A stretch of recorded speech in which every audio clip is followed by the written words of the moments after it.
پیارے بچوں، آج ہم آپ کو ایک کہانی سناتے ہیں۔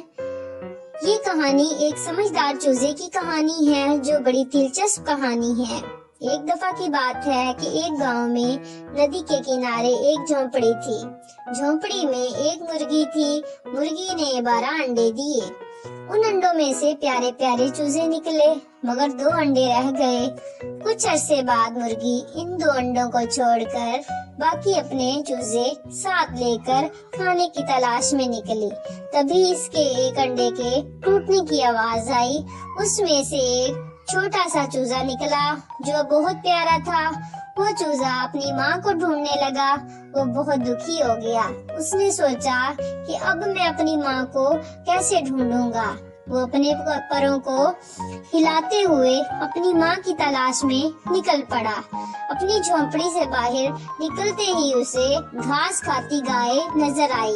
چوزا گائے کو دیکھتا ہے اور کچھ ہی دیر میں وہ گائے چوزے سے پوچھتی ہے کہ تم کسے ڈھونڈ رہے ہو؟ چوزا بولا، کیا تم میری ماں ہو؟ گائے کو ترس آیا اور وہ بولی، مجھے دیکھو، میں کتنی بڑی ہوں، تمہاری ماں تو مجھ سے کتنی چھوٹی ہوگی۔ اوہ، تو تم میری ماں نہیں ہو۔ چوزا بولا، اوہ، اپنی ماں کی تلاش میں پھر نکل پڑا۔ کچھ دیر بعد چوزے کو گھاس کھاتی ایک بکری نظر آئی۔ وہ بکری کے پاس جاتا ہے اور پوچھتا ہے، تم گائے سے قد میں چھوٹی ہو کیا؟ تم میری ماں ہو؟ بکری بولی، نہیں، میں گائے سے تو چھوٹی ہوں، مگر میرے 4 پاؤں ہیں۔ تمہاری ماں کے تمہاری طرح 2 پاؤں اور پنکھ ہیں۔ بیچارہ چوزا پھر سے اداس ہوا اور ماں کی تلاش میں نکل پڑا۔ کچھ دیر چلنے پر اسے کائیں کائیں کی آواز آئی۔ وہاں ایک کوا تھا۔ چوزے نے بکری کی کہی ہوئی بات یاد کی اور کوے سے پوچھا، تمہارے 2 پاؤں اور پنکھ ہیں، کیا تم میری ماں ہو؟ کوا بولا، ہاں، میرے 2 پیر اور پنکھ ہیں، پر میں تمہاری ماں سے زیادہ اوپر اور بہتر اڑ سکتا ہوں، اور تمہاری ماں کا قد مجھ سے بڑا ہے اور ان کے پاؤں بھی میرے پاؤں سے بڑے ہیں، اور وہ کائیں کائیں نہیں کرتی۔ چوزا بہت اداس ہوا۔ کوے کو اس پر بہت ترس آیا۔ وہ بولا، اداس مت ہو دوست، تھوڑا آگے جاؤ، تمہاری ماں مل جائے گی۔ کوے کی بات سن کر چوزا وہاں سے چل پڑا۔ پھر رستے میں اسے ایک بطخ نظر آئی، جسے دیکھ کر چوزا بہت خوش ہوا اور ماں ماں کر کے چلاتا ہوا اس کے پاس چلا گیا۔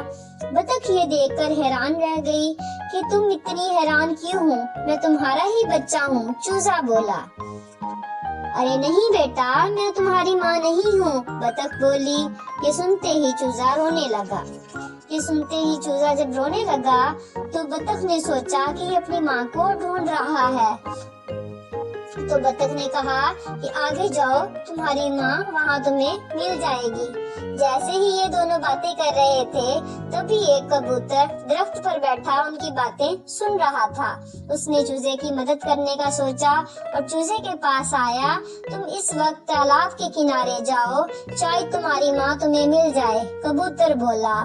چوزا کبوتر کی بات مانتے ہوئے نکل پڑا اور کچھ ہی دیر میں اسے ککڑو کی آواز سنائی دی۔ وہ اس آواز کا پیچھا کرتے ہوئے دوڑا۔ پھر اس نے ایک مرغی کو دیکھا جس کے 2 پیر کوے سے بڑے تھے۔ ککڑو کرنا سنا۔ اس نے تو سوچ لیا یہ اسی کی ماں ہے اور ماں ماں پکارتا ہوا بھاگا۔ مرغی نے یہ سب سنا اور اپنے چوزے کو پہچان لیا۔ اس نے چوزے کو اپنی طرف بلایا اور اسے اپنی باہوں میں لے لیا اور اسے پیار سے پوچھنے لگی۔ مرغی بولی، تم اس جھونپڑی کے باہر کیوں گئے؟ میں تم سب کے لیے کھانا لینے گئی تھی۔ مرغی جاننا چاہتی تھی کہ چوزا کیوں باہر آیا۔ چوزے نے سارا واقعہ مرغی کو سنایا تو اس نے چوزے کو بہت پیار کیا اور اسے اپنے پروں میں چھپا لیا۔